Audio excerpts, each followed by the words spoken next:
Good morning student, आप सभी को BP math classes YouTube channel में स्वागत है। आज मैं आप लोगों को क्लास 11 एनसीईआरटी मैथ का एक्सरसाइज 1.1 का हिंट और सॉल्यूशन बताऊंगा। इसके पहले वाले वीडियो में मैंने इसका इंट्रोडक्शन बताया था और एग्जाम्पल भी सॉल्व किया था। तो आइए आपको यहाँ पे एक्सरसाइज 1.1 स्टार्ट करते हैं। ये ध्यान से देखेंगे आप लोग। यहाँ पे पहला क्वेश्चन है और पहला क्वेश्चन क्या कह रहा है, which of the following are set justify your answer. कह रहा है कि निम्नलिखित में से कौन सा सेट है उसे जस्टिफाई करिए उस आंसर को। आइए इसका हम हिंट देते हैं, आपको सॉल्यूशन बताते हैं कैसे करेंगे। पहला दिया हुआ है the collection of all month of a year beginning with letter G. हमें पूरे साल के जितने 12 महीने होते हैं और उस 12 महीने में से उस महीनों का कलेक्शन हमें बनाना है जिसका पहला लेटर जी हो। तो आइए अगर ढूंढते हैं तो पहला ही मिल जाएगा। मान लीजिए हमने सेट ए से रिप्रेजेंट कर दिया तो क्या मिलेगा, पहला जनवरी, उसके बाद क्या हो जाएगा जून, फिर क्या हो जाएगा, यहाँ देखिए प्लेस कम पड़ रहा है, जुलाई। ये क्या बन रहा है आपका, एक सेट बन रहा है। तो आपसे पूछा क्या है कि which are the following are the set. तो ये क्या है, ये जो कलेक्शन है ईयर के मंथ्स का, जनवरी जून जुलाई, ये आपका सेट है। तो आप कह सकते हैं this collection is a set. Justify आप कर सकते हैं, इसका मैंने नाम लिख दिया जनवरी जून जुलाई, क्योंकि आप 12 मंथ का नाम लिख लीजिए, जनवरी फरवरी मार्च अप्रैल मई जून जुलाई अगस्त सितंबर अक्टूबर नवंबर दिसंबर। अब इसमें से आप देखेंगे जो जे लेटर से स्टार्ट होने वाले केवल 3 ही, इसलिए आपका क्या हो जाएगा सिर्फ जनवरी जून एंड जुलाई। और ये क्या हो जाएगा, यहाँ पे इसका आंसर जो लिखेंगे this collection is a set, क्योंकि ये क्या है वेल डिफाइंड। जो डेफिनेशन बताया था वो आप डेफिनेशन आपके माइंड में होना चाहिए कि ये क्या होना चाहिए, वेल डिफाइन होना चाहिए, जो कि वेल डिफाइंड है। आई पहला हो गया। दूसरे पे चलते हैं, the collection of 10 most talented writer of the, यहाँ पे इंडिया, यहाँ पे मोस्ट टैलेंटेड राइटर की बात कर रहा है, वो भी इंडिया में।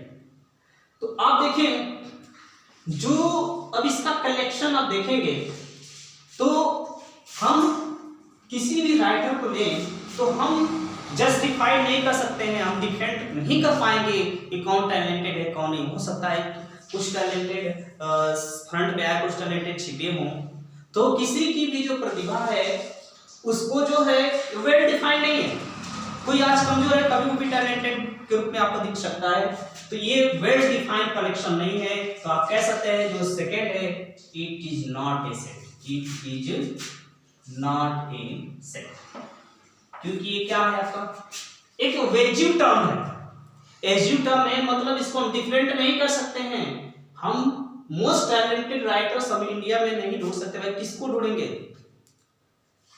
किसका नाम देंगे, कितने लोग का कलेक्शन आप करेंगे, इसलिए जो टर्म्स हैं वे वेल डिफाइंड नहीं है, अतः ये सेट नहीं होगा। आइए क्वेश्चन नंबर तीसरा चलते हैं, सेकंड भी हो गया, थर्ड पे चलते हैं। ये team of 11 best cricket batsman of the world.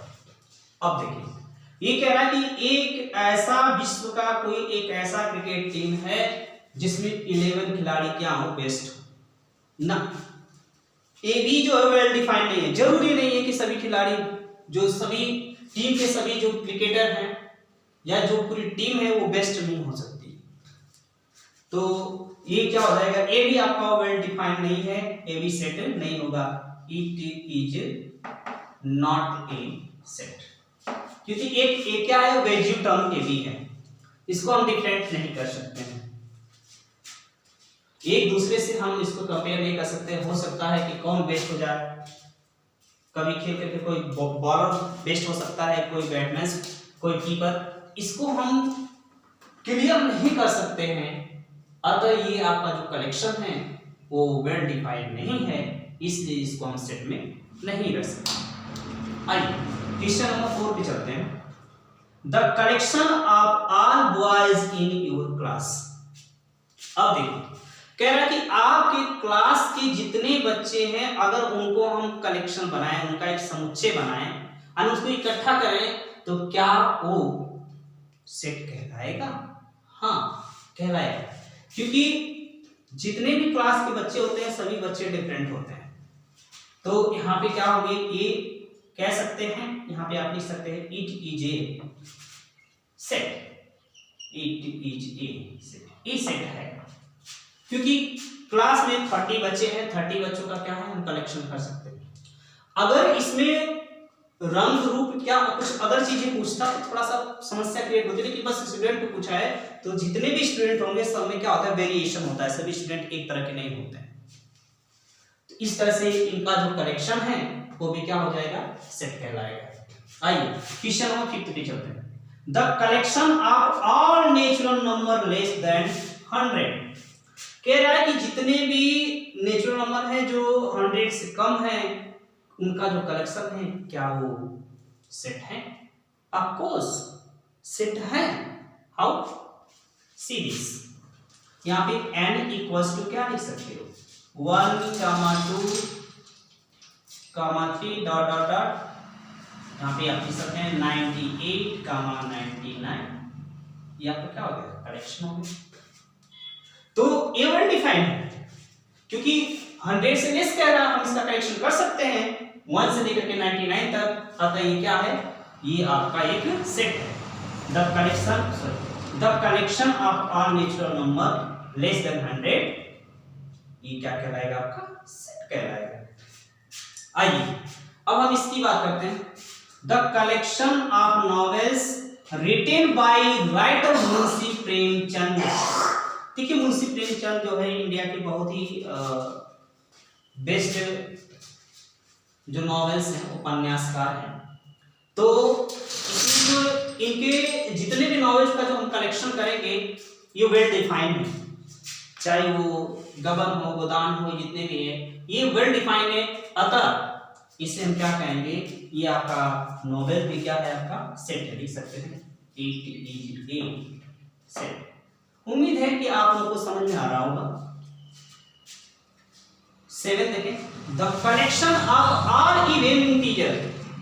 यहाँ पे क्या है सभी इवन इंटीजर का कलेक्शन। आइए इसको हम थोड़ा कहना देते हैं, इवन इंटीजर की बात कर रहा है, इंटीजर है जेड, पॉजिटिव नेगेटिव की बात नहीं किया, फिर भी हम क्या करते हैं ले लेते हैं। देखिए ये जाएगा इवन है 2, 4, 6 डॉट डॉट डॉट, ये क्या कहलाएंगे आपके, ये ट्रू है, सत्य है, क्योंकि इसका कलेक्शन किया जा सकता है, कलेक्शन है वेल डिफाइंड है, और ये क्या है आपका सेट है, जिसको आप जो है फिर दिखा सकते हैं। अब आइए collection of question in this chapter. किसी भी चैप्टर का जो क्वेश्चनों का जो कलेक्शन होता है वो भी वेल डिफाइंड होता है, क्योंकि एक ही क्वेश्चन रिपीट करने का कोई मतलब तो है नहीं, इसलिए एक का भी क्या हो जाएगा आपका इट इज ए सेट, ये भी क्या है आपका सेट है। The collection of question in this chapter it is a set, क्योंकि भाई मान लीजिए कोई भी चैप्टर लेंगे तो इसमें 5 या 10 जो क्वेश्चन होंगे तो सभी क्वेश्चन में क्या होगा वेरिएशन होगा, सभी डिफरेंट तरह के होंगे, इनका एक जो कलेक्शन होगा वो सेट कहलाएगा। और लास्ट है एक collection of most dangerous animals of the world. देखिए कि ये भी एक वेजिव टर्म है, और वेजिव टर्म का मतलब देखिए हम ये वेल डिफाइन नहीं है कि कौन जानवर डेंजरस है कौन नहीं है। मान लीजिए आपने विश्व के मान लीजिए आपने कह दिया कि नहीं चलिए टाइगर सबसे डेंजरस है, उसके अलावा और भी तो बहुत सारे जानवर हैं वो भी तो डेंजरस हैं, तो इनका जो कलेक्शन है वो वेल डिफाइंड नहीं है। एक छोटा जानवर भी आपका डेंजरस हो सकता है, तो इसका जो कलेक्शन है वो वेल डिफाइंड नहीं है, इसको लिख सकते हैं it is not a set. इस तरह से आप लोग का क्वेश्चन नंबर फर्स्ट कंप्लीट हुआ, इसे कॉपी करें, क्वेश्चन नंबर सेकेंड अभी हम बता रहे हैं।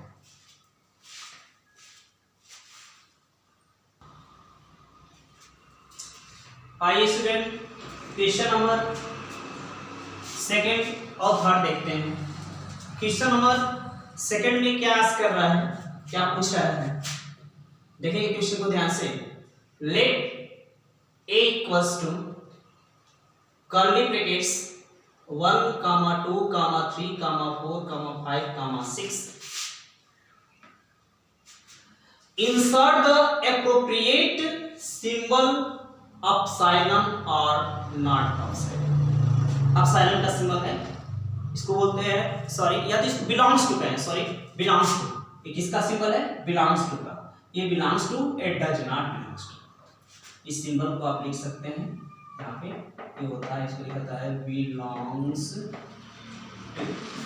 बिलोंग्स टू होता है इसका, और जब उसको कट कर देते हैं तो डज नॉट बिलोंग्स टू होता है। तो यहाँ पे देखेंगे पहला है क्वेश्चन गिवन है, जो 5 है क्या वो सेट ए में बिलोंग कर रहा है, ढूंढे जी 5 है यहाँ पे, तो आप यहाँ पे क्या करेंगे 5 बिलोंग्स टू ए। सेकंड पे चले, क्या इसमें कहीं 8 दिखाई दे रहा है, नहीं दिखाई दे रहा है, तो लिखेंगे डज नॉट बिलोंग्स टू। देखें कहीं 0 दिखाई दे रहा है, जी नहीं दिखाई दे रहा है, ए में क्या होगा डज नॉट बिलोंग्स टू। 4 दिखाई दे रहा है, जी ये बिलोंग्स करेगा ये। अब इसमें देखें 2, सेट में 2 दिखाई दे रहा है, 2 बिलोंग्स करेगा। उसके बाद बच गया 10 नहीं है तो ये भी डज नॉट बिलोंग्स टू। इस तरह से आपका क्वेश्चन सेकंड सॉल्व हो गया, कोई कॉम्प्लिकेट नहीं है। जब कोई भी एलिमेंट उस सेट में बिलोंग्स करेगा तो सिंबल यूज करेंगे बिलोंग्स का, अगर बिलोंग्स नहीं करेगा तो सिंबल यूज करेंगे डज नॉट बिलोंग का। बस यही करना है और आपको कुछ नहीं करना। क्लियर है? ठीक, आगे चलिए। राइट, थर्ड क्वेश्चन देखिए, right the following set in the roster form. आइए इसको हमें रोस्टर फॉर्म में लिखना है, तो रोस्टर फॉर्म में लिखना है तो इसको मैं इरेज कर देता हूं। Question number second,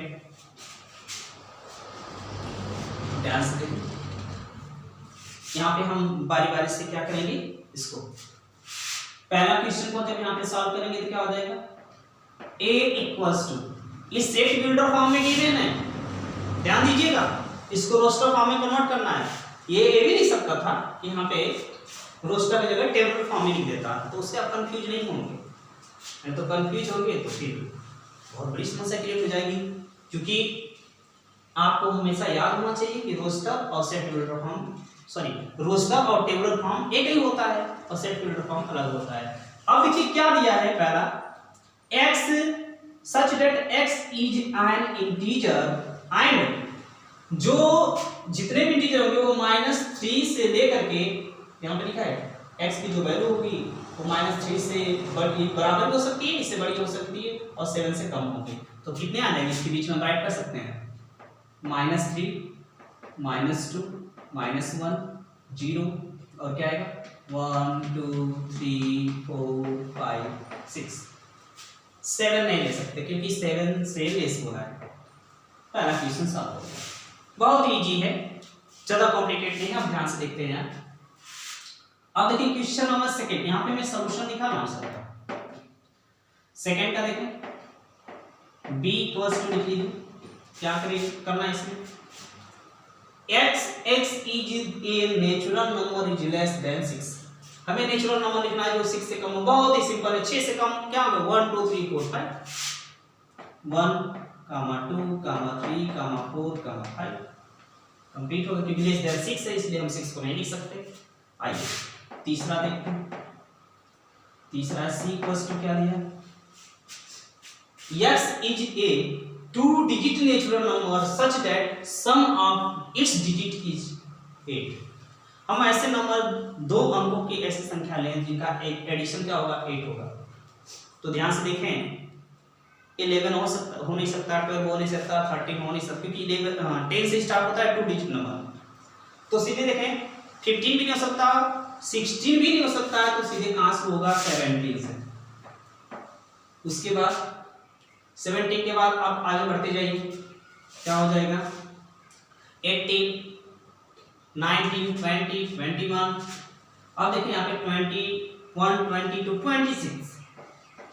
26। अब इसके बाद आगे बढ़िए, एडिशन दोनों का एडिशन क्या होना चाहिए कि इसको 1 और 7 को ऐड करेंगे तो 8 आएगा, 2 और 6 को ऐड करेंगे तो क्या हो जाएगा, इस तरह से 3 5 है 35, इसको भी ऐड करेंगे तो आएगा, फिर 4 हुआ 41 42 43 46 नहीं होगा, 43 नहीं होगा, इस तरह से आगे बढ़ते जाएं, 53 हो सकता है और आगे बढ़े 53।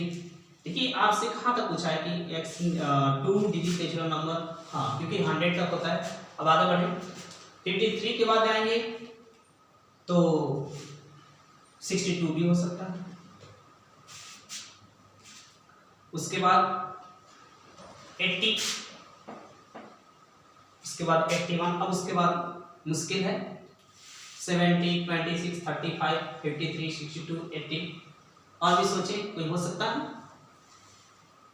70 इतना होगा। अब उसके बाद देखें 31 32 33 नहीं है, 35 36 37 38 39 41 42 42 42 6 होगा, 43 नहीं होगा। बस ये आपके क्या हो जाएंगे, सॉल्यूशन हो जाएंगे। आइए हम आगे बढ़ते हैं। मैंने 3 क्वेश्चन सॉल्व कर दिया, हम इसको इरेज करते हैं, बचे 3 क्वेश्चन और बचे हैं, इसको हम यहाँ से इतना क्वेश्चन इरेज कर देते हैं, इसका सॉल्यूशन देखते जाएं। आइए 4th का सॉल्यूशन देखें। d इक्वल्स टू ये क्या दिया है, x such that x is a prime number which is divisor of 60, मतलब ऐसे प्राइम नंबर राइट करिए जो 60 को क्या करे, डिवाइड कर सके। तो देखिए प्राइम नंबर 2 से डिवाइड हो सकता है, 3 से डिवाइड हो सकता है, 5 से डिवाइड हो सकता है, उसके बाद 7 से हो नहीं सकता, 11 से हो नहीं सकता, यही 3 ऐसे प्राइम नंबर हैं जो 60 को क्या कर सकते हैं, डिवाइड कर सकते हैं। आइए क्वेश्चन नंबर 5 देखते हैं। e इक्वल्स टू देखें, इसे क्या करेंगे, the set of all letters in the word trigonometry, ध्यान दीजिएगा आ गया वर्ड वाला आ गया, मैंने कहा था कि बस इसमें ध्यान दीजिएगा कि जो 2 बार लिखा होगा कोई भी लेटर 2 या 3 बार होगा उसको एक बार से ज्यादा नहीं लिखना है। तो यहाँ से t हो जाएगा, कामा r हो जाएगा, i हो जाएगा, g हो जाएगा, o हो जाएगा, n हो जाएगा, m हो जाएगा, फिर e हो जाएगा, t दोबारा लिखा गया नहीं लिखेंगे, r भी हो गया, y नहीं है, इस तरह से देखें। रिपीट जो है मैं i हमने लिखा है, g o 2 बार मैंने एक बार लिखा, n एक बार लिख दिया, फिर m हो गया, e लिख दिया, t एक बार लिखा, फिर मैंने r y, इस तरह से इसको हम राइट कर लेंगे। और लास्ट क्वेश्चन देखें 6 का, the set of all same letter in the word better, इसको भी देख लें क्या हो जाएगा, ये f इक्वल्स टू क्या हो जाएगा, b हो जाएगा, कामा एक बार e लेंगे और एक बार t लेंगे और एक बार r, इस तरह से क्या हो जाएगा, कंप्लीट हो जाएगा। तो क्वेश्चन नंबर आपने इसको सॉल्व कर लिया। अब अगले क्वेश्चन को आपको बता रहे हैं, तब तक इसको कॉपी करें।